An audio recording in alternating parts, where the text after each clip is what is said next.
সাহাবীদের জীবনের দিকে তাকায় দেখেন, যত ক্রাইসিস টাইম আসুক না কেন নামাজ তারা কখনো ছেড়ে দেন নাই। একজন সাহাবীকে মক্কা থেকে মদিনায় তিনি হিজরত করেছিলেন। মদিনার উপকণ্ঠে গিয়া মক্কার কুরাইশা একজন মুহাজির সাহাবীকে ধরে আনলো। সেই সাহাবীর নাম হলো খুবাইব রাদিয়াল্লাহু তাআলা আনহু। তাকে ধরে এনে মদিনার জেলখানায় কারাগারে রেখে দিয়ে বলল, খুবাইব তুমি ইসলামটাকে ছেড়ে দাও, দিনটাকে ছেড়ে দাও। খুবাইব বললেন, দিন তো ধরেছি, ছেড়ে দেওয়ার জন্য নয়, জীবন যাবে কিন্তু আমার জীবন থেকে আমি ইসলাম ছেড়ে দিতে পারবো না। চূড়ান্ত সিদ্ধান্ত নিয়ে নিলেন।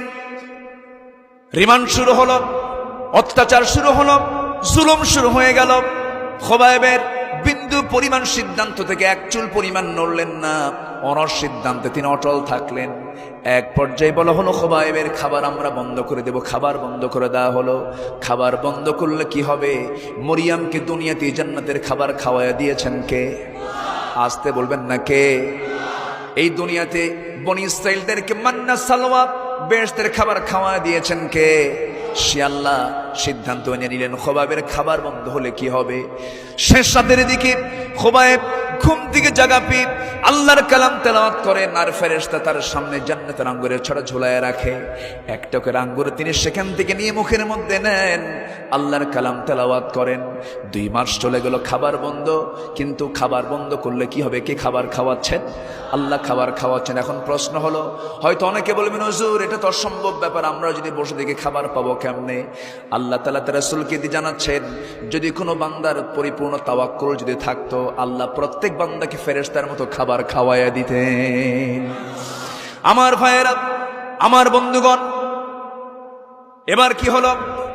খুবাইবকে নিয়ে সিদ্ধান্ত হয়ে গেল, খুবাইবকে যদি জীবিত রাখা হয়, খুবাইবকে দেখে দেখে অনেকেই কালেমা পড়ে মুসলমান হয়ে যাবে।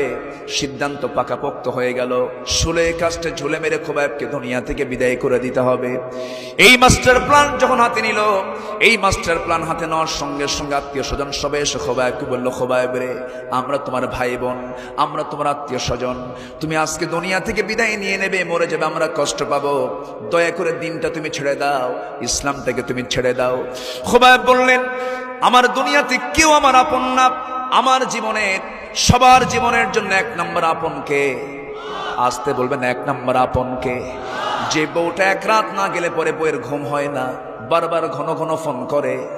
আজকে আপনি মরে যান যুবক, ও যুবক তোমার বয়স 32 বছর 33 বছর, হঠাৎ করে রোড অ্যাক্সিডেন্টে তুমি দুনিয়া থেকে বিদায় হয়ে গেছো, তোমার যুবতী বউ বিধবা হয়ে গেল, ছোট্ট একটা সন্তান